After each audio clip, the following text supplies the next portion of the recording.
we got to start with the biggest game of the night. Kansas, 89.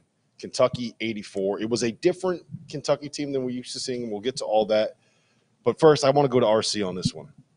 In the second half, what were you telling me as we were sitting there watching the game?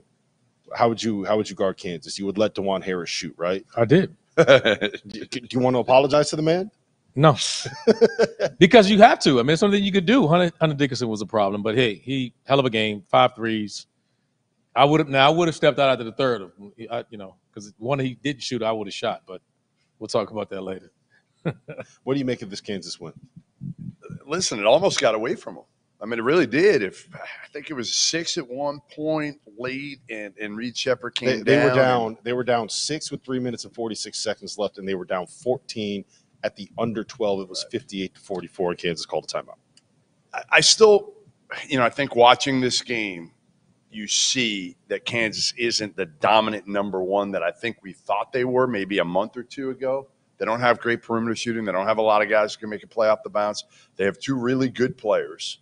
And McCullough is a very good piece. But other than that, you kind of worry right now. They have no bench. Timberlake he doesn't really do anything. Furphy's not ready. I mean, you saw Jamari McDowell in there only because KJ Adams fouled out. But KJ Adams isn't really much of a threat to score either. So I just don't know. I mean, this was a hell of a win for Kansas and a hell of a loss for Kentucky.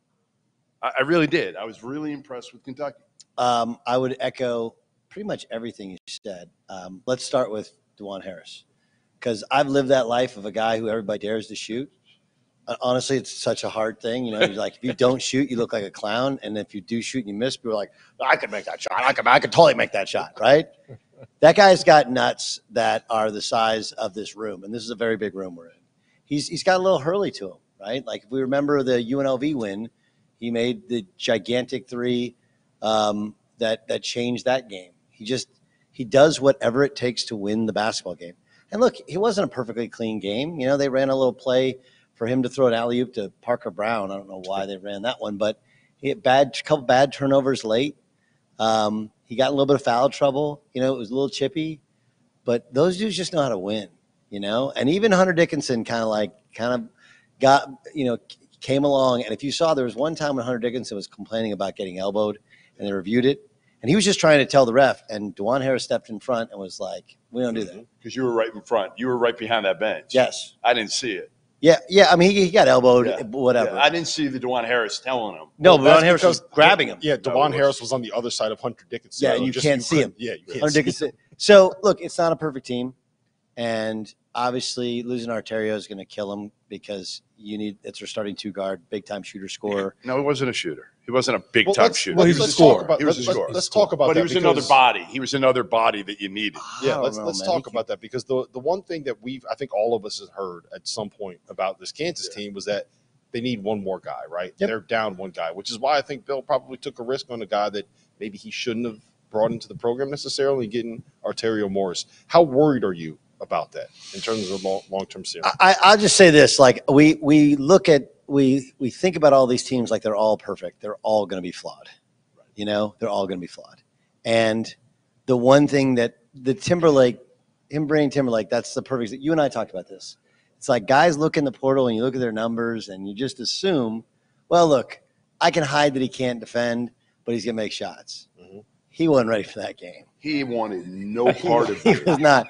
And look, I mean, Nicholas Timberlake, I'm sure he's a great dude, and I'm sure he's going to have some better games, and he's going to have to come back from that. But he looked like a dude. Like, I coach AU basketball, my son, and they have, like platinum, gold, silver, bronze. And when you put a guy from who's been getting buckets at silver into a gold level game, and that everybody starts running and jumping, and they're like, whoa, 20, I need out of this game. There was no way to put him. There was no because the way they had a 9-point lead in the first half.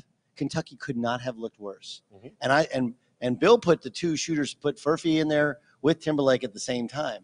And I mean, it went bad like that. Like there was nothing he could do. It was just terrible. There's no way to hide him.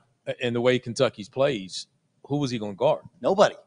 And I think that was the issue, was that where do you put him? And then Dillingham got it rolling. Not just that, but where do you hide him? And then he doesn't bring anything at the offensive end, right? Like if you can make shots, then that's why they brought him in though, was to be able to make the shots. Right, he'll have a game or two like that. He had one down the stretch where they ran a play his defender helped off. DeJuan Harris comes around the corner, and there's the plays to try to get the dump down to Hunter Dickinson. They got 3 guys in front of Hunter. They kick it out to Nick Timberlake, who's wide open. He won more than he won more than he won more. Yeah, but you got to shoot. Listen, in fairness to him, though, is when you're sitting there and you're not playing a ton of minutes, and you just get out there, and you're used to being a guy. When you're a shooter, and you're the guy, you're accustomed to getting a ton of shots and a ton of touches.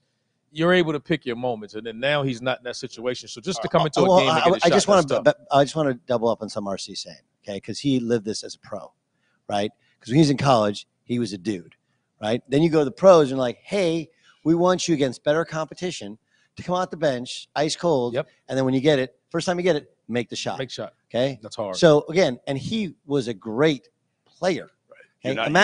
Imagine a kid who's been a good college player at a much lower level. Like we all think, because we see the NCAA tournament, we're like, oh, they can compete. Like it's a completely different sport. Low major basketball to this is super high major, all dudes out there. Okay. And so you ask him to sit over there, and then his confidence isn't great. And then he catches the ball and like, dude, your job is to shoot. Like, hey, no actions ran for you. Nothing. Just catch and shoot and make it and look good. So last question I want to ask you guys before we get to the Kentucky angle, because I am very curious to hear your opinions on Kentucky. Kevin McCullough has a triple-double. You get 23 and 8 from DeJuan Harris tonight. KJ Adams fouled out, but he finished with like 14, 4 assists. Does it matter that you have a bunch of different guys that can be a playmaker on a roster like this if you don't have the shooting? If you trust Bill Self to run enough schemes, if you're able to get the Duckins for Hunter, does that help it at all? You know what I felt like they were just doing? Because I feel like we're being very negative.